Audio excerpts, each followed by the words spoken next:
Welcome to Fresh Catholic, a podcast for those who are converting, reverting, or simply want a fresh perspective of the Catholic faith to help them to open their hearts and minds to become closer to the love and goodness of Christ. My daily prayer is that I will be a bright light to others, to be filled with the love and light of Christ, so that when people look at me, they see Him radiating out from me for His glory.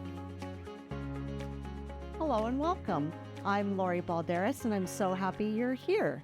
Well, we have episode 2 of the summertime series, Path to Catholicism, and my guest today is Robert Berry. He's a real estate agent in Ventura, California. He's a former police officer with the Los Angeles Police Department and a certified financial coach through Ramsey Solutions. He's a part of the team for OCIA, Adult Confirmation, and Baptism Prep at Our Lady of the Assumption Parish in Ventura.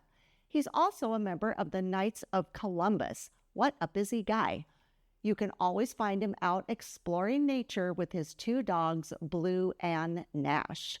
So I hope you enjoy this episode with my friend, Robert Berry. Well, hello, Robert. Hi. Thank you for coming today. Oh, you're quite welcome. Happy to be here. So I didn't say this in your intro, but you and I are actual friends. Yes. I like to think of us as friends. Yes. we have a history, yes. We do. We used to work together. Yes, we did. Yes, that was a while ago. hired Simon and I to do some work for you, some film work. And that's how we met. And I feel like we spent some really good quality time together. Yeah, I remember Ventura County Spotlight. I know, Ventura County Spotlight. Look it up. Can they YouTube. still find it? YouTube. Look it There's up. no new videos on there, but you can look it up. But it was fun. Yeah, that was a fun thing to do. So we really got to know you at that time of your life. Right. And so now I'm really pleased to have you here as a fellow Catholic, because when we worked with you, you weren't Catholic. No, and actually, interesting you mentioned that, but I'll get into that, in a little bit. But yeah, I wasn't, had nothing to do with the church or anything like that. Yeah. So anyway, now not only are you Catholic, you're a fresh Catholic. You're an official fresh Catholic. Official. Yes. Especially now that you've been on Fresh Catholic. Yes, that's so true. There you go. I mean, gee, wow. Anyway, so it's interesting that you showed up at our church. I was so happy to see you. And to be honest with you, I was thinking, well, what are you doing here? It was interesting. I mean, yes, I saw a lot of familiar faces of people that I've known. So yeah, it was great. Yeah. So anyway, we do have a history. You are my friend. And I did really want you to come on the program to talk about your conversion story, because when I put out feelers for people to come, your name was actually mentioned by other people to have you on the show. Interesting. So I just want you to know that. So the word's out. Word's out. All right. Darn it, Okay. So first of all, why don't you just give us a little brief background of your, I already did your intro, so we don't want to go over that again, but kind of more like, what was your religious background before coming to the Catholic faith? So I guess, to kind of talk about that, I have to give a little backstory to it. So growing up, wasn't religious at all, never went to church. It was never part of my family. Our church was playing hockey on the weekends. So, growing up, childhood, even into high school and college, not religious at all. Then I got into police work in 2007 and still wasn't really religious, but, I believed in God, Jesus, I actually wore a cross all the time, which, to me, it's like, okay, like I wore it, but it didn't really have that much symbolism to it. But then also as a police officer in my vest, I had the St. Michael's prayer, because St. Michael is a patron saint of, first responders. So I had that. And then, to kind of expound upon that, my belief.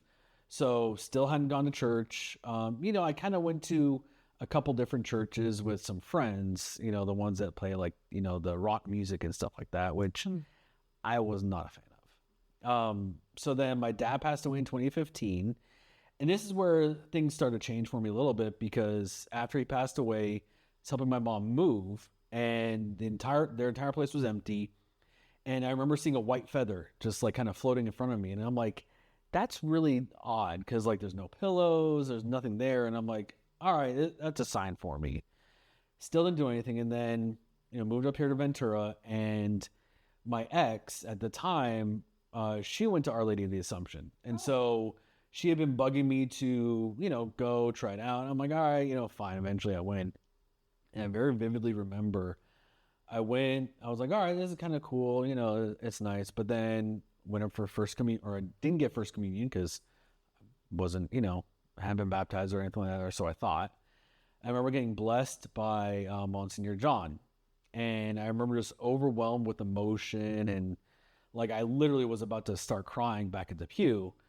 So next day I called my mom and told her, hey, I went to church, I went to Catholic church. And she's like, oh, you were baptized when you were an infant. And I'm like, wait, in the Catholic church? In the Catholic church. So when I was two and a half months old, when I was living in Glendora, I was baptized Catholic. And come to find out, so I was baptized Catholic. We actually went to church when I was like 1 year old, but then never went again. And so I'm just like, all right, things are clicking for me. Like, okay, I'm meant to be here. And I felt this overwhelming sense of community. And I just jumped right in and went to OCIA to get all my sacraments. And now I'm, part of the OCIA team and, the baptism prep team and adult confirmation, everything. So it's kind of, I'm a firm believer of everything happens for a reason and nothing is coincidence. And I think that's what led up to where I'm at now. Wow. So your mom and dad were Catholic when you were born? Yes, they were. So that's what I found out. I didn't know any of this. So then they must have turned away from the church. Yes. My dad did. So Your dad did. yeah. Don't So quite did know. my dad. Yeah. So Interesting. yeah. So one of the things I'm wondering is, well, first of all, thank you for telling me that. That is a really amazing story. When somebody finds out that they were baptized in a church and then that their story didn't continue because you were a baby. Right. So it's interesting. Did that ever come up? Like you never knew until this age that you were baptized Catholic. Right. I never knew literally until I told my mom. I went to this Catholic church. Amazing experience. And that's when I found out, I was baptized Catholic. Now, do you have siblings? I have one brother, 10 months older than me. He was also baptized Catholic. He's married now. He actually converted. He's now Jewish because his wife is Jewish. Okay. So, although they practice both, the Jewish faith, like Hanukkah, but then also Christian, like Christmas and stuff like that. Interesting. But they don't go to church or anything like that. So. Oh my gosh. Wow, that's really something.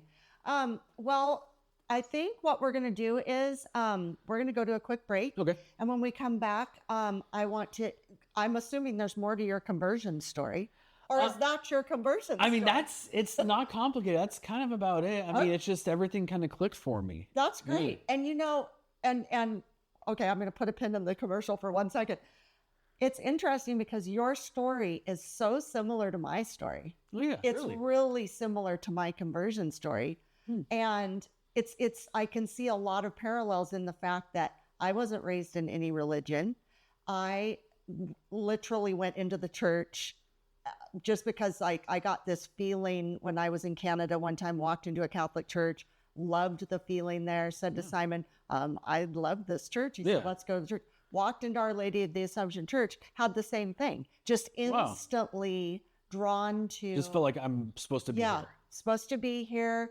I didn't have like an emotional, where I felt emotional. It was more like this happiness. Like I was just like, I want to do this. This is what I want to do. And I was like very excited about it, but it's very similar. Yeah, to your it's interesting. Story. Yeah, it's very interesting. And I do think that that's exactly what God does, God and the Holy Spirit. They know exactly the moment, I believe, where it's going to really mean the most to whoever. It's like the perfect timing. It's in the perfect way. Yep.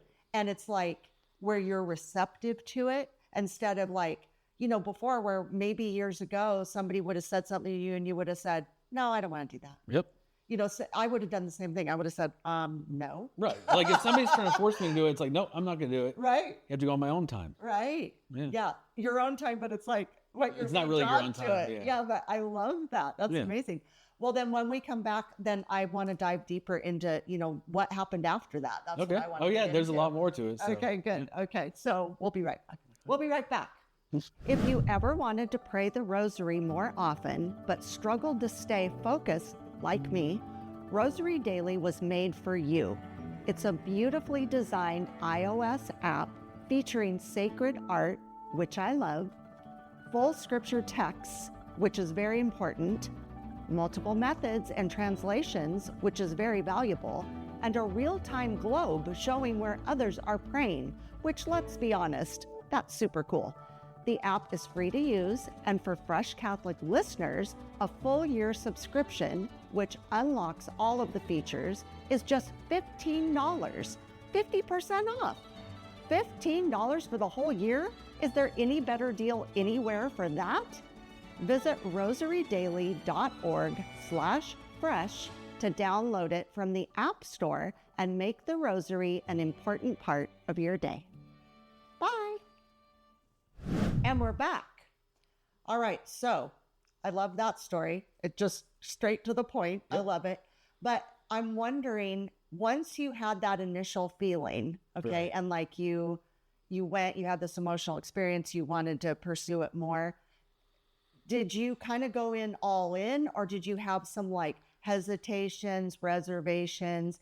You said your ex-girlfriend was a member of the church. Right. Did she like encourage you? Was she shocked? Like what kind of happened? I mean, she wasn't really shocked, but kind of stood back a little bit. I kind of went full in on it. Like, it was literally after that, reached out, I'm like, okay, I want more of this. And so found OCIA, and Deacon Don, very helpful, reached out to him, and he's like, hey, we actually just started, a session, come join. And so I remember it was very welcoming, and I still remember the very first OCIA session or, meeting that I went to. We were doing the prayer stations, where they go over the different types of prayer, like the labyrinth, hymns, Lectio Divina, I forget, rosary.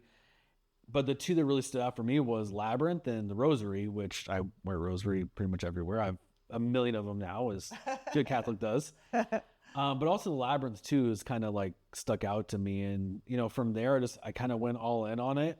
As part of OCIA, you have to have a sponsor, someone who's going to guide you on this journey as well. And I struggled with who to choose because I didn't know. Like, I didn't think about choosing my ex. I'm like, I don't Maybe know. That's good, since now she's your ex. True.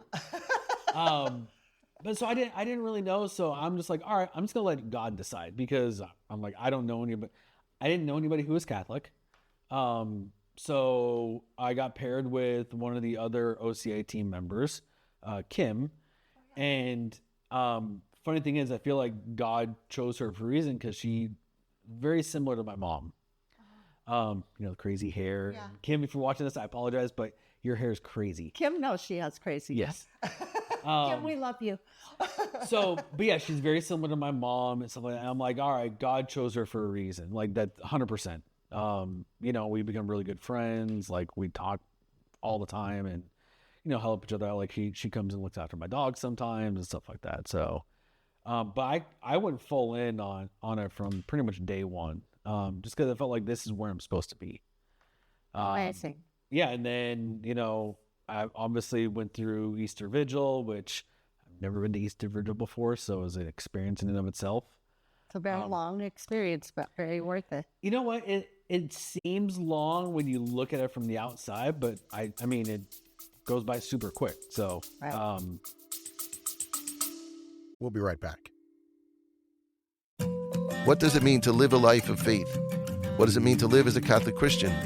Hi, this is Bishop Kevin Sweeney, host of the podcast Beyond the Beacon. Join me as we unravel and discuss the mysteries of our faith, of the church, of living as Catholic Christians. Be inspired by engaging interviews with priests and seminarians, deacons, religious, women and men who live the life of faith day by day here in our Diocese of Patterson, in food pantries and classrooms and parishes and ministry. How is God working in their lives today? How is God working in our lives? Join me as I ask them and be part of the conversation on Beyond the Beacon. Listen and follow Beyond the Beacon wherever you get your podcasts, or watch it on my YouTube channel. Please check the show notes for more details. Thank you and God bless you.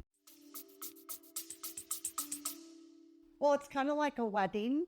Since I'm a wedding coordinator, I know about that. But that's the thing, is that sometimes things do seem long from the outside. Right. And that's why in past episodes I've said to people, everyone should go to an Easter vigil, but especially when you know people. But then even if you don't, like every few years go to one. Yeah. It's just so meaningful for our faith and to like renew how we feel Right. about things as Catholics.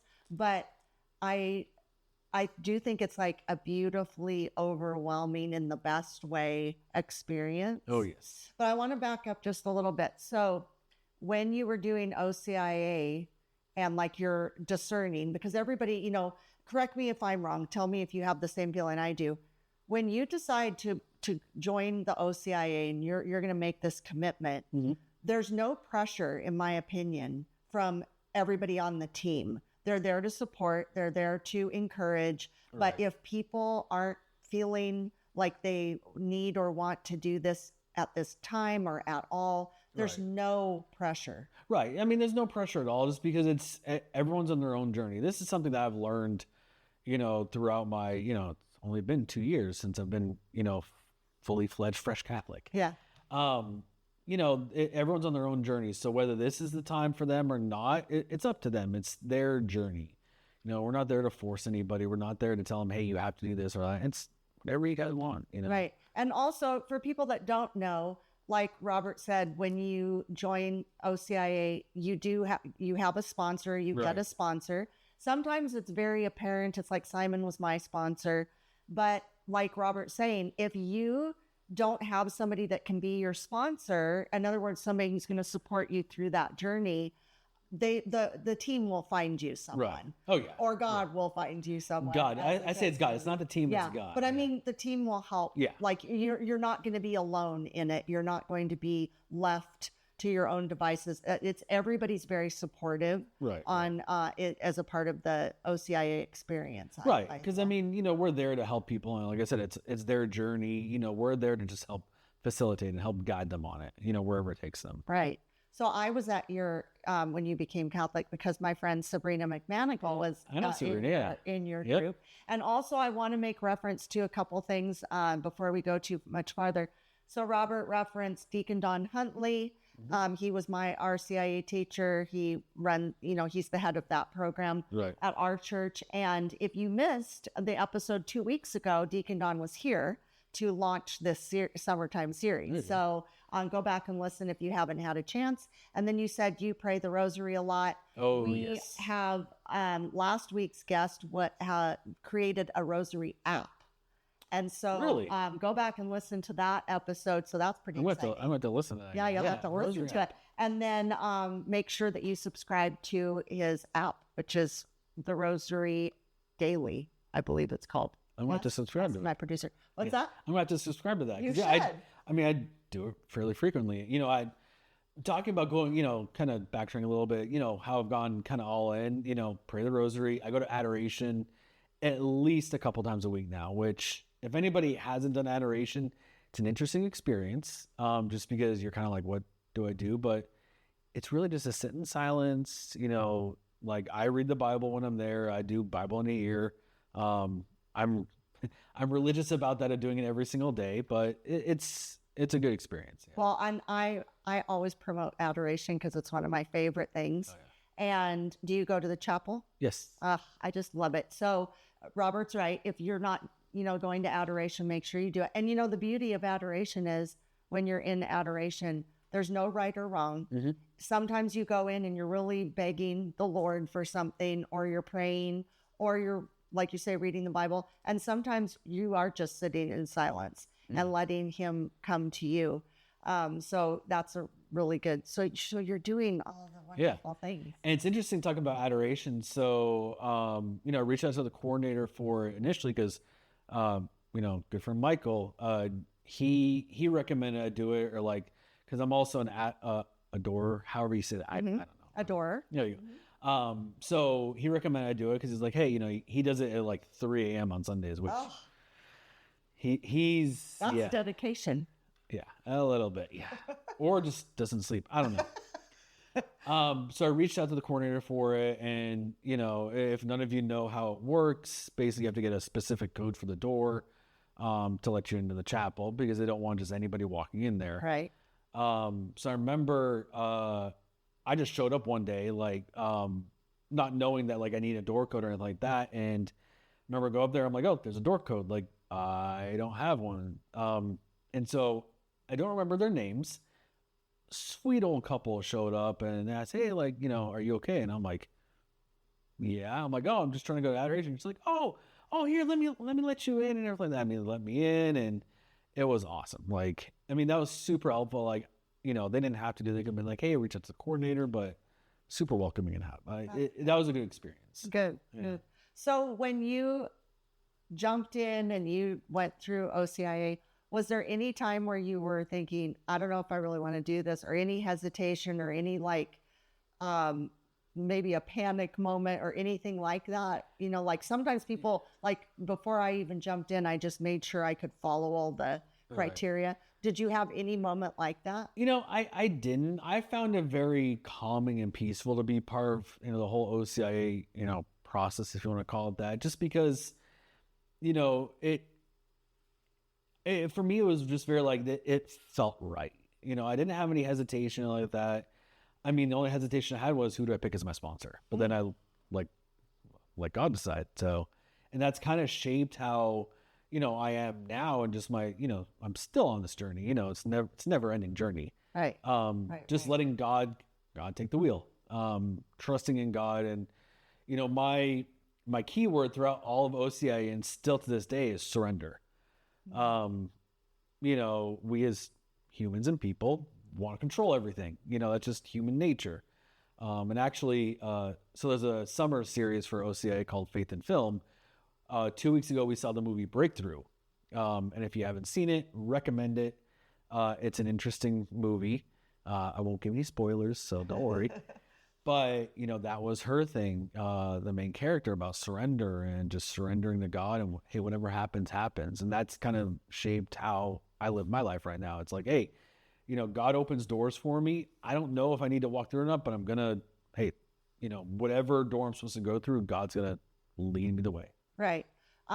When Deacon Don came a couple weeks ago, Simon and I were asking him about how to discern certain things, because we're trying to discern some things, and he just said, just take it like a step at a time. Mm-hmm. Let God guide it. Right. You know, don't get too far ahead of yourself. Right. Like, you can look into the future, but it's better to kind of just see what if something's falling into place, right, or if it's not. He didn't say this, but I'm saying pivot. You know, like you have to Simon and I pivot a lot. But you know, it is all about what God has planned, and we have to be open to it. Right. We have to see, like I feel like your story, my story, where this was presented to us, you know, we just embraced it and went for it. I mean, maybe some other people would say, you know, like, think about it too much, or let other people's impressions of it, you know, what do I want to say? You know, change your course, right, when it's really up to God. And and I don't know about you, but I can definitely tell when God really wants something to happen. Like, I laugh and always say, when he wants something to happen, it happens. Oh, yeah. And sometimes it just like happens so fast. It happens like really effortlessly. Right. And it's like, you'll get into something, you'll think, wow, I just, like you're saying, you know, you were just happy and you just wanted to be there, and there was no issue. I think that's beautiful. You know, I felt the same way. I mean, like I said, I never like to get into anything if I don't think I can commit and make it. Or you can't handle it.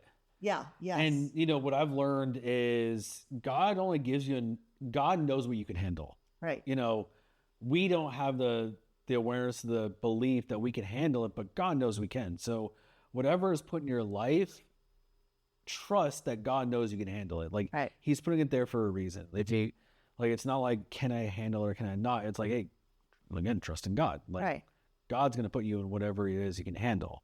So even if it feels like it's insurmountable, you're drowning, like, God's going to take care of you. Right. That's the whole plan. Right. And, you know, sometimes I'll look back and I'll think, like I'll say to God in my prayer, I'll say, you know, thank you so much. Thank you. And then it's like, I always say to him, I don't want you to think I didn't think it could happen. It's more like, and it's not that I'm surprised, but I'm just so grateful. Right. But sometimes I feel like he thinks I'm like going, oh, I had no idea you could pull that off. No, I know he can pull everything off, but I'm just surprised sometimes when I can see him, like his hand in something, and I think, I'm not surprised, but I'm surprised. I don't know if that makes any sense. When you're saying that, I kind of have this image in my head, like when you're talking to God and saying like, hey, whatever you're saying, I have this image in my head that God's just shaking his head and laughing. It's like, hey, I told you I can do this. Right. Like, told you can handle it. Like, believe me. Right. So that's just kind of the image I have in my head. And I do. And then, like I say, I'll be like gushing with gratitude. And then I'm saying, oh, I totally do it. I'm just so pleasantly surprised it's falling into place. Right. So when you made this decision and this choice, did you get any pushback from like your parents? Were they shocked? Like, what was their reaction? I mean, so like I said, my dad passed away in 2015. So he's still with me. Like, actually, I don't know if I can do this with the mic on, but so I have a cross. So as mentioned, I wore a cross forever, but this one has more significance because when my dad passed away in 2015, he was cremated. So believe it or not, you can actually have jewelry made. And so this is actually hollow inside with his ashes. So, and then this right here is actually, I don't know if the camera can see it, but when, I went through Easter Vigil, when I got all my sacraments, my sponsor gave this to me. It's a St. Michael's little pendant. So, I mean, I wear it all the time, wear it to bed and everywhere. Nice. That's nice. So, so how did your mom handle it? Yeah. So I was going to say, I completely forgot what the question was. That's okay. I mean, she was a little shocked just because never went to church, never came on her radar, but she was very embracing it. And then actually got her, she converted to Judaism. So she's Jewish now, kind of like my brother. Although she kind of goes back and forth between Catholic faith and Jewish. And interesting. I'm just like, hey, you know what? It's your journey. Right. But she didn't give you trouble or anything. Oh, that's great. I know I haven't had any trouble with it. No one's giving me pushback. Really? Yeah. That's great. A lot of people are actually not shocked, but I'm trying to find the right word for it. It's actually given them more faith in what they do and more belief, like, hey, I'm going to be okay. Oh, that's great. That's nice. Yeah. So yeah, no pushback whatsoever, which I'm kind of surprised at. I am too. You're lucky. I've gotten it in interesting ways. I've had a couple pretty intense, I think where I've just been shocked at the reaction. Mm-hmm. But what it does for me is I just think, wow, if it's really intense, I think I just kind of feel bad for the person because obviously something's really upset them or triggered them. Right. But it doesn't deter me at all. I mean, Jesus comes first. So it's like if I get a bad reaction, I don't respond back, hitting back. Right. But it does just make my faith even stronger because, even Jesus, people totally rejected him and he's the best thing that's ever happened in the entire history of the world. So if he got trouble, then, he says we're going to get trouble. And he took it first. So, it's very interesting. I always like to hear if people, are given attitude about it. And I do think it's sad when somebody is really excited about coming into the Catholic faith, they really have this sense and somebody is offended or upset or trying to reject us for having that, that path. It makes me sad for the person. Mm-hmm. And so it just makes me want to pray for them and also to stay strong in my faith, because sometimes when somebody continues to be faithful, even though people have given them a problem, that just solidifies how important Jesus is in the Catholic person's life, or even Christian, or whoever's really a lover of Christ. I think it can't help but make the person who's coming at them think, oh, well, they're not bending or they're not catering to what I'm doing. Maybe even subconsciously they might be thinking that. So kind of hit on that. So there's a book I read, forget the title of it. It's about not succumbing to temptations. So, and when you think of temptations, you're thinking of vices or whatever, but it's more than that. So what it really taught me was, obviously, you have Jesus and God and following the faith, but then, you do have the devil that tries to interject and break you from your belief. So when it talks about temptation, it could be anything. So like, for instance, if somebody's really negative, dismissing, rains in your parade, your faith, or whatever you want to call it, to me, that's the devil trying to interject between your relationship with God and with Jesus. So understanding, hey, this is what it really is, and, to not succumb to that temptation, because it's, we live in the 21st century, there's temptation everywhere, and it could be anything from, like foods you eat, which is why I love Lent, because, to me, it's like, all right, I'm going to, fast from something that I know I'm tempted by, just to show how strong my faith is, and to show myself, hey, I'm not tempted by it. Like, I have control. Right. Like, really, God has control, mind you, but that's right. But so, yeah, I mean, that book really taught me a lot about kind of my perspective and how my perspective changed on a lot of things. Right. Yeah. Well, and also, like you're saying, when we're tempted by things, that's one thing. But a lot of temptation, I know a lot of temptation in my life, even though it really hasn't tempted me, but it's the act of somebody trying to tempt me, is when they give me an ultimatum. It's just like, it's me or Jesus. Well, that's a temptation. And my answer is, okay, sorry about that, but it's Jesus. Sorry, not sorry. But I think that is a temptation where people who feel threatened by our love of the Lord and our faith, our strong faith, they are trying to tempt us away from it by blackmailing us or doing this manipulating thing. Right. And it's like, we have to stay strong. And I feel like people will eventually, like I say, come around and they'll realize how strong your faith is. And I don't know how they couldn't think, wow, they're really living the faith. It's not just something we're doing on the outside or something for show. Right. It's like, I mean, think about all the Catholics you've encountered since you've come into the church. Don't you feel like the bulk of them, the majority of them, has such a strong love and faith towards Jesus? Don't you can just see it in them. Right. I mean, like a lot of everyone people will go through struggles, and it will, their faith will be tested, which I think is a normal thing. And, whether you want to say it's the devil coming in or not, is on you, but it's, is having that strong belief and strong, not understanding your relationship with God and with Jesus is what keeps you going. Right. We're all going to have those struggles, and, it's to make us stronger, like a belief that we're going to come out ahead on the other side. Right. Or I love in the Bible where it talks about, the man that builds his house on sand and the man that builds his house on rock. And it's like, I feel that so much in my life. If I didn't have Jesus in my life, we're being hit with storms on a daily basis over here at Fresh Catholic. And at the Balderas household.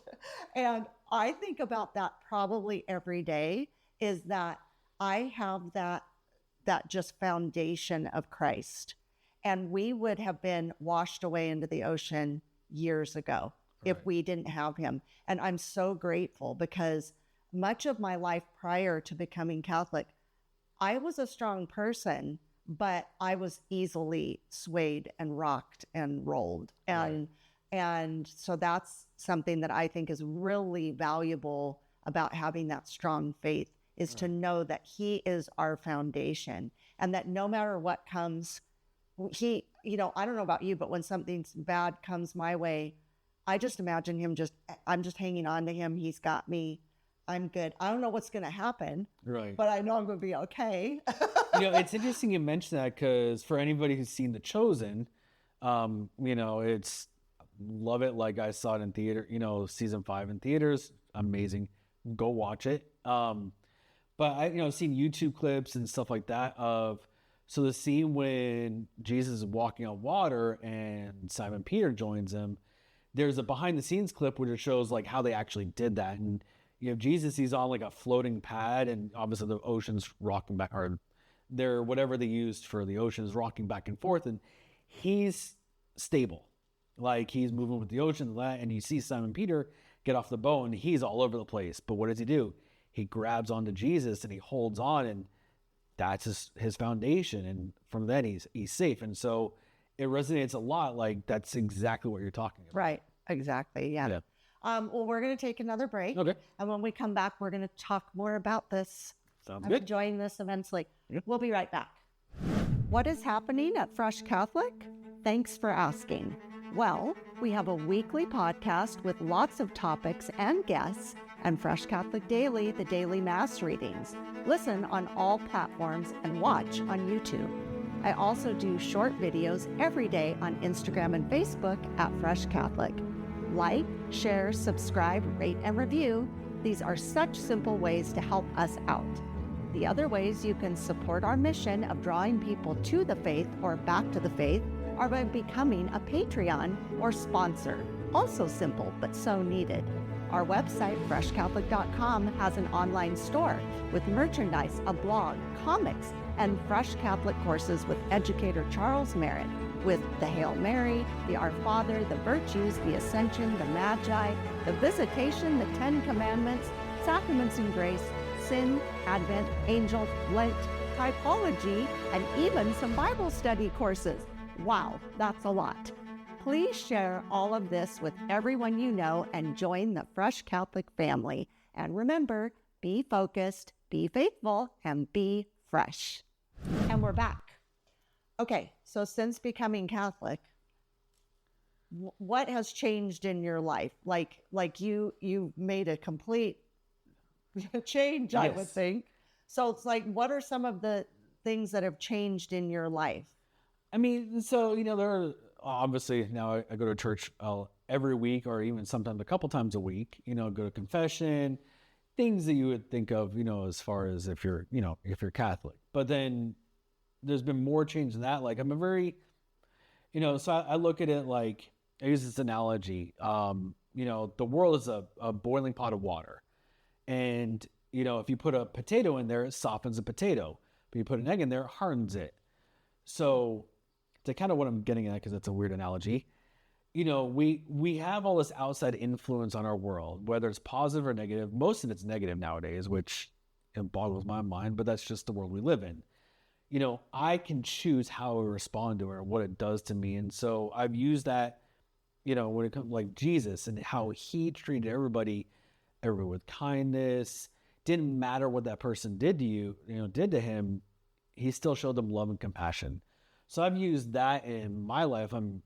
That's my role model. Like I want to act like that with everybody I talk to, everybody I deal with, whether it's their negative, trying to influence me negatively or what. So that's really like what I live my life by now, is just trying to be more like Jesus, love and compassion, treating everybody fairly, like, being so committed to just treating everybody with love that, I exude it, and hopefully it changes people that I'm around, especially in like the negative people, because, they need it the most. Right. It's kind of like, why Jesus, he was around, I forget the exact wording, like he was around, criminals and beggars and whatever, not like the rich people, whatever. I forget exactly what it is, because right. Still fresh Catholics. Yeah. But I mean, because those are the people that need it the most, and so like with me, if right. He says he didn't come to heal the righteous, he came to heal the sinners. Right. Because they're not well. So like, if there's negative people that, or like if there's somebody's coming at me negatively or like downplaying my, my faith, it's like, okay, I pray for them, and I just try and treat them like with love and respect and be like, okay, like, hey, I have a good friend of mine right now that's like that. He's a very negative person. If you're watching this, which I don't think he would, because he's not religious. Maybe he's secretly watching it. Maybe. If he is, I apologize. Don't apologize. It's okay. But he's going through a lot right now. I don't want to get into details of it, but so he's got a negative attitude right now, and I know he needs the love and compassion more because of what he's going through. But it goes back to like, hey, people have struggles. Like you're gonna have struggles within life. Right. I kind of use the analogy, and I want to mention this earlier. The path we're on. So I look at it as like, hey, we're trying to navigate from LA to New York. So we have the ideal path, what navigation says, but it's never that way. You're always going to have detours, and you might encounter a roadblock or a rough road. And, we're always, there's always going to be rough roads ahead, and having faith in like Jesus is our car and we're just along for the ride. Right.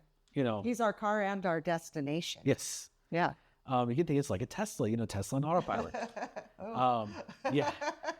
But, so that's kind of like, and I totally forgot where I was going with this, but yeah, going back to how it's changed me, I just try and treat everybody, nicely. That's really what it comes down to. Well, and also I feel the same way, that we need to come at everybody with love, and the way that I kind of handle it too is, again, I kind of step back. I don't push forward with them. I'll pray for them behind the scenes, sort of a thing. I hope the best for them. I pray for them. I do, want to bring love to people. But also, if somebody is really hostile or aggressive or just really wanting the worst for us, I also believe that you should still pray for them. Right. But you know how they say, kick the dust off your feet and move forward? Because if you submerge yourself around people who are trying to pull you down, who are just constantly negative, they're constant, even though we're loving them and praying for them, it's ultimately up to the Lord to soften their heart and change their heart. Right. I'll pray for them, that Jesus will have some impact on them, because again, you can pray for them, but there's certain times where I've just said, okay, I've got to move forward, because I don't want things to pull me under. Some people just have it's not their moment yet, and it's God is the God of justice. It reminds me of, in the Bible, when Jesus sent out his 12 disciples to different towns and villages, he said, basically, if you go in a house, if they're not welcoming, come out, kick the dust off your feet, and just keep moving on. Wish them peace. Right. Yeah. So what do you think is, when you not think just back, when you first became Catholic, but now, what's been the most meaningful part of it? I think it's the community aspect, because nowadays, good or bad, you have all social media, we have all this technology that really has separated us from meaningful relationships. Everything's like text message, very non-emotional, or very, you're distance yourself from people. So, church, and it could be any church. But specifically the Catholic Church, it's the community aspect, and everyone's there for the same purpose. We're all very welcoming. Everyone's there to help each other out. So it's the community aspect really is the biggest thing. And I wouldn't be where I'm at today if it wasn't for, the community that I became part of, and that's been the biggest, most impactful part. And I consider you a very social guy. You're very personable. You don't have a problem meeting people. I know this because we filmed you.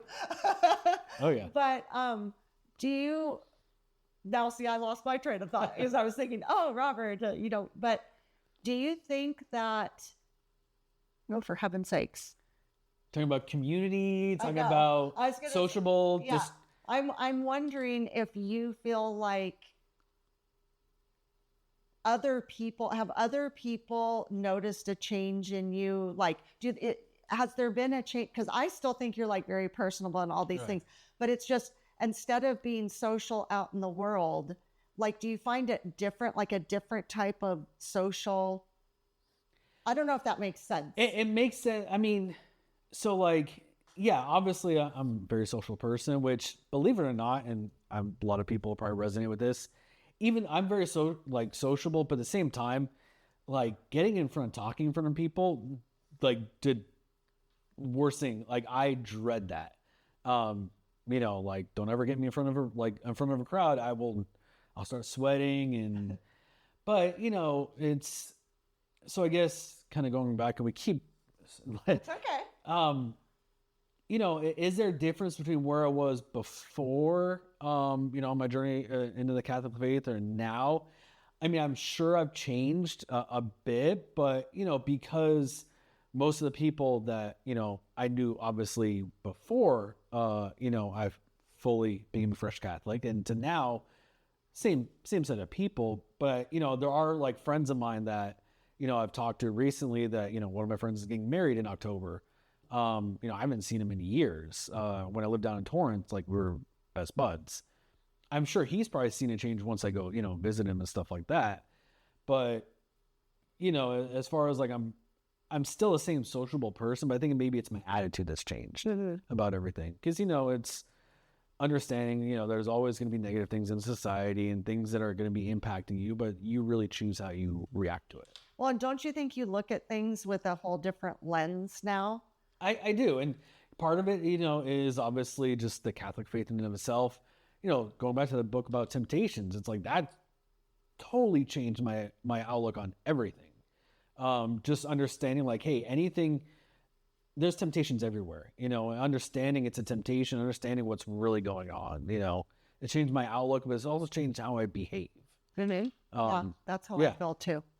Yeah, because I think we're more accountable. At least that's how I feel. Not in a bad way, but in a good way. It's like you have to really consider when something's coming at you, how's this going to affect my relationship with Jesus?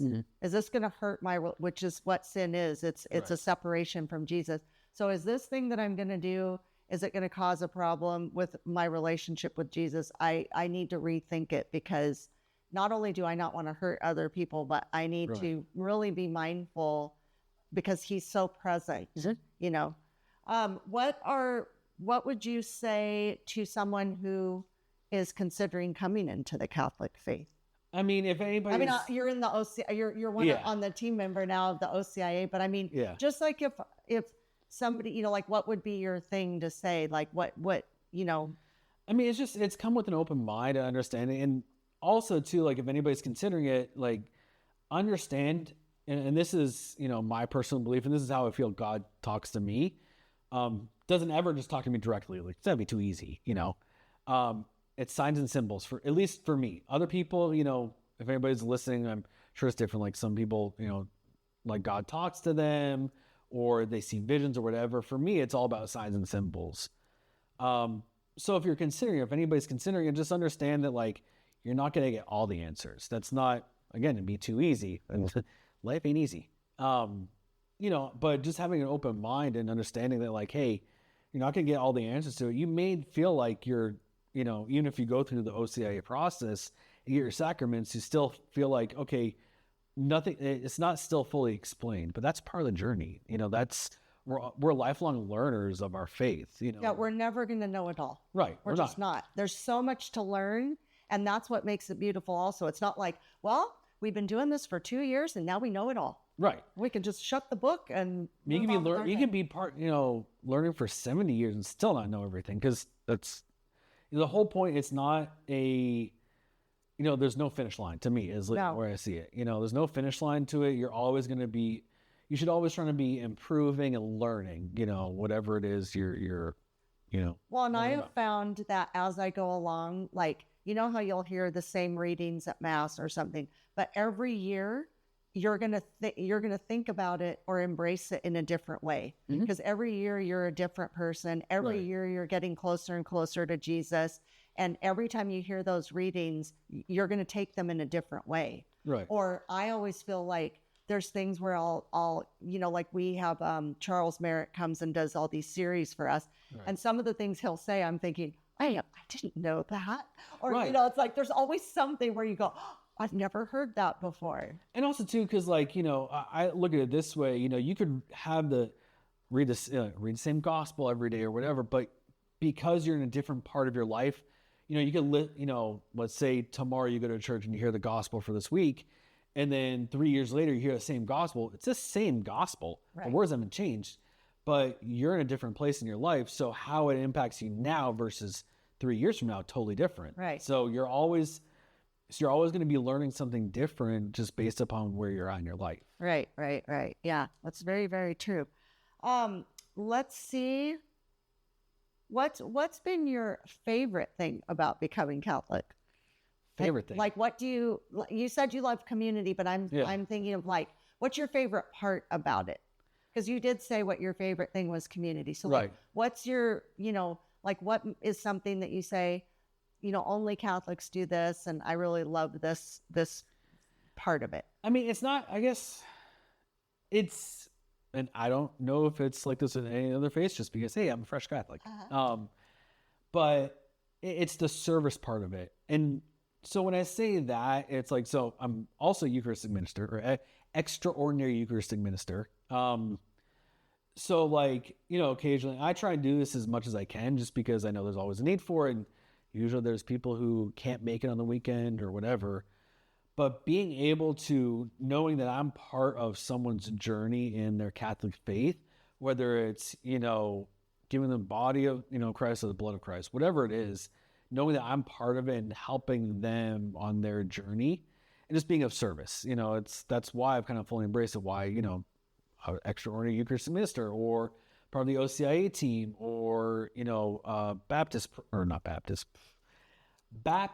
prep, or adult confirmation, just like, jumping full into it. Cause to me, it's an act of service. It's like that Jesus, what he did wasn't for himself. It was the ultimate service to humanity is what I see. And like, whatever I can do to continue on with that. And, like I said, a role model is what I try and do. And I totally forget the question, but that's what I went. No, you answered it. I think that that's also very true in the fact that we are meant to go out, spread the good news, do service, whatever we can do, and we can all do something. Right. Some people do like one very simple, maybe easy thing. Some people take on many things like you are. Right. We're in need of all kinds of help in the Catholic faith. And I feel like everybody has something to offer. We are meant to, we should act and have action. Praying is great, but you actually, there's a lot of things you actually have to do things in order to make, to build up the kingdom. And we all do need to support each other, Catholics supporting Catholics, as I say. Like, that's why I have people come on who are authors or who have something they're trying to, like with the Rosary app. My last guest, he created a Rosary app. So I want to support that. Right. These Catholic authors, they're writing Catholic stories that, have factors about them or things about them that we can feel safe knowing they're like a Catholic story that is going to go with our morals and ethics, because there's so much stuff out there, that can mess you up. So, I just think it's really important to serve and all that. So, right. And it's interesting you mentioned that, and it's only something I've talked to Deacon Don about, but, to me, like kind of going back to what your previous questions about, if you're thinking about it or whatever, just one, have an open mind, but also understand too, like if you feel like something's pulling on you to go this way or like, but, you're not sure, experience it. Like, if it's, you feel like you want to go to OCIA or any active service or literally anything, it's like, experience it to see, because there's a reason why you're feeling that way. Like for me, it's always been, going to OCIA. There was something that triggered me to want to go to OCIA. There was something that triggered me to want to be part of the OCIA team or, whatever avenue it is.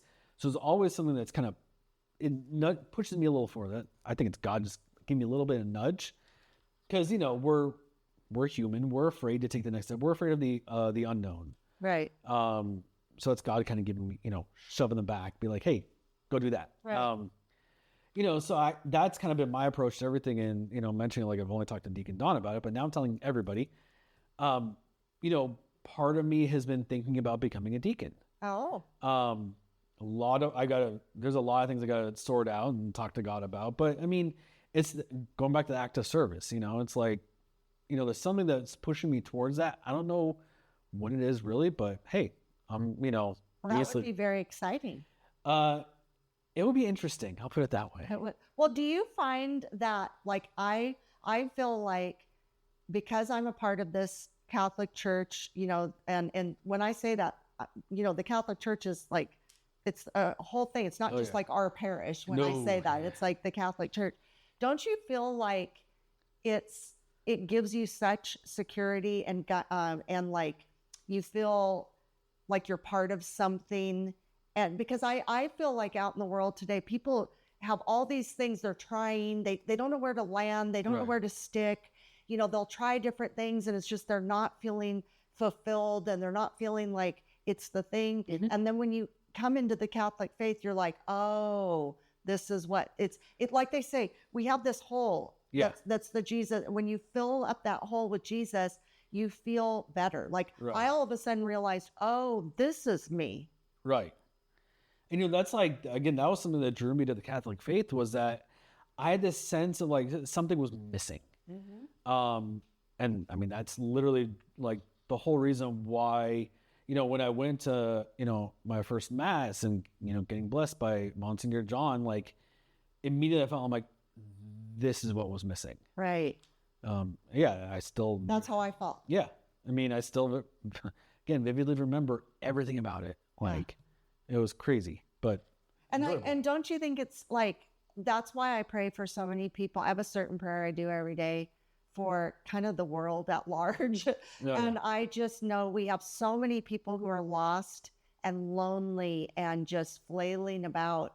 And I can see it as plain as day. It's Jesus is missing. Oh, yeah. And even if they think they have Jesus in their life, he might be over in the corner under the, with the bike, with all the coats on it, and it's like. He's behind all the stuff that you piled in. All the stuff, behind all the stuff. And so I think, people have this missing piece and he's the answer, but it's just a matter of him and the Holy Spirit guiding the people. We can pray for people. We can also be hopefully like a physical outward being that can draw people, to the faith. So I think that's beautiful. Well, we're running out of time, and I want to play this little Fresh Catholic game with you. Okay, I like the games. Fresh Catholic Summertime Series game. All right.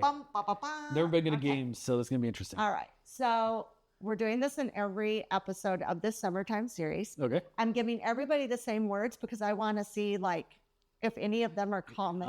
You're going to compare us. All right. I'm going to compare you. Being compared to other people. I don't mean it like that. I'm just curious. Okay, so I'm going to give you a word or a couple of words, and then you tell me like the first thing that pops into your head this game. as All this right. word. Okay. All right. So the first word is discipleship. Service. The Blessed Mother. Warm embrace. Beautiful. The Holy Eucharist. Revival. God the Father. Oh, that's a stumped one. Ever present. The Holy Spirit. Okay, I said ever present already. Just everywhere. Okay. And Jesus Christ. Role model. Ooh, Yeah. That's a good one. I just got chills. I mean, like I said, like that's my role model. It's like who I want to. Obviously, don't want to be exactly like Jesus, because I mean nobody can. But just be like who he was. Yeah, be Jesus-like. Yeah. Well, and don't you think also people in the world, they're always looking for a role model, and those role models are human. Right. They're all going to fail.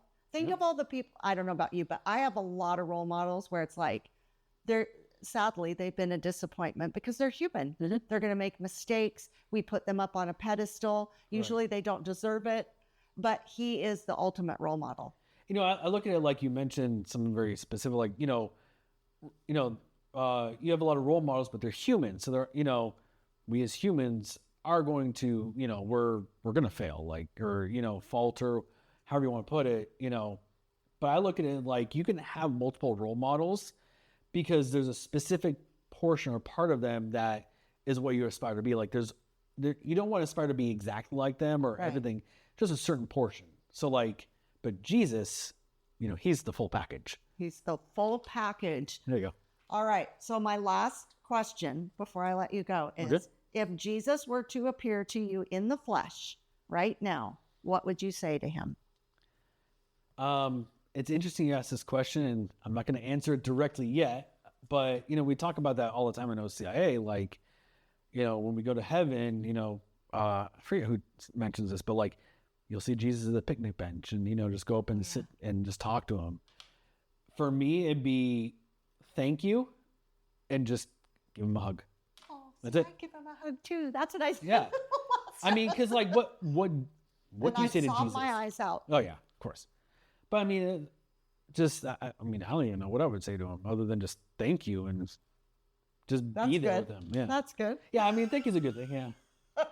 Well, Robert, this has been a delight and pleasure. Thank you for inviting me. Yeah, coming, and I hope any story of conversion to me is an inspirational story, and so all summer, that's why I want to do these stories, is because I would like people to join the OCIA. I would like people to try out the Catholic faith. What, it might be the thing I know it's changed my life. I know it's changed your life. And it's just been the best thing I've ever done. So I highly recommend reaching out to your church, the OCIA program.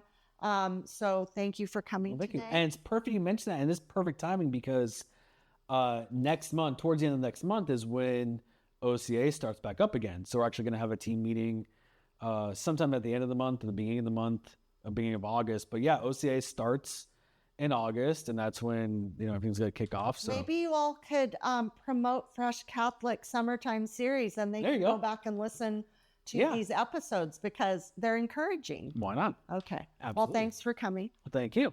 Thanks for coming today. Thank you. Love you. Bye. Thank you for joining me today. Now go out and be a bright light in someone's life. And remember, be focused, be faithful, and be fresh. Fresh Catholic is produced, edited, and recorded in Ventura, California.